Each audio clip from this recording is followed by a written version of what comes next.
In the last video, we saw Donkey Kong's grand entry into the gaming world.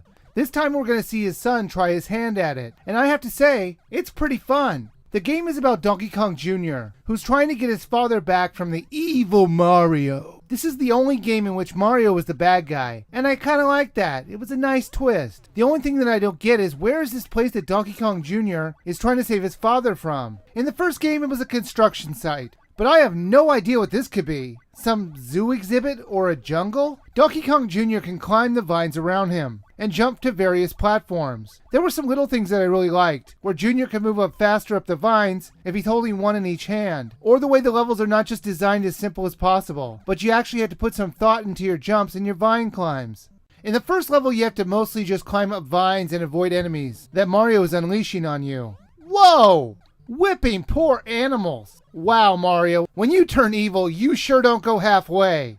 Your goal is to get to the key that Mario has hanging on the top of the screen. Once you get that key, Mario will quickly whisk Donkey Kong to another part of the children's jungle gym. I really have no idea what these levels are supposed to be. The second level is classic platforming. You have to move to the right and use the movable rope to get on the moving platform. Or if you're really good and have a good sense of timing, you could use the extra boost on the spring to jump on the moving platform. Then you still have to dodge the birds to your goal of getting the key again. Since Mario, that clever jerk, has changed the lock on Donkey Kong's cage, and the key you just got in the previous level is no good, I really don't get the point of getting the key if that key is already useless. But if you do manage to get the new key, Mario moves Donkey Kong again. How is he moving him so quickly? Donkey Kong has to weigh a lot, and Mario isn't exactly a weightlifter. But anyways, in the next stage, what the heck is this? Apparently wherever Mario has taken Donkey Kong, it has some kind of electric disco boogaloo theme to it. I mean, seriously, what was Miyamoto thinking?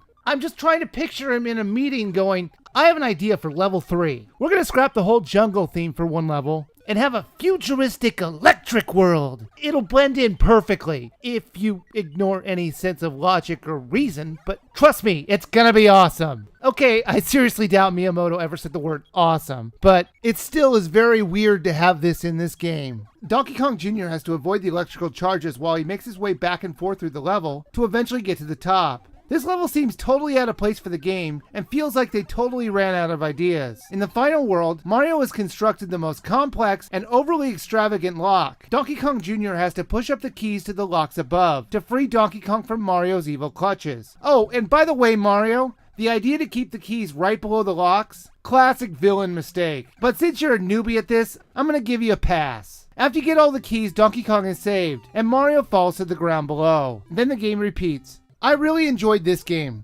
Unlike Donkey Kong's easy gameplay, Donkey Kong Jr. has some relatively complex level designs, or at least complex for games in those days. Overall, it was a lot of fun for those few minutes that the game will last, before it all repeats again. Now, just like Donkey Kong, this title has a 2-player mode, and an A and B mode. B mode is just a harder version of the regular game.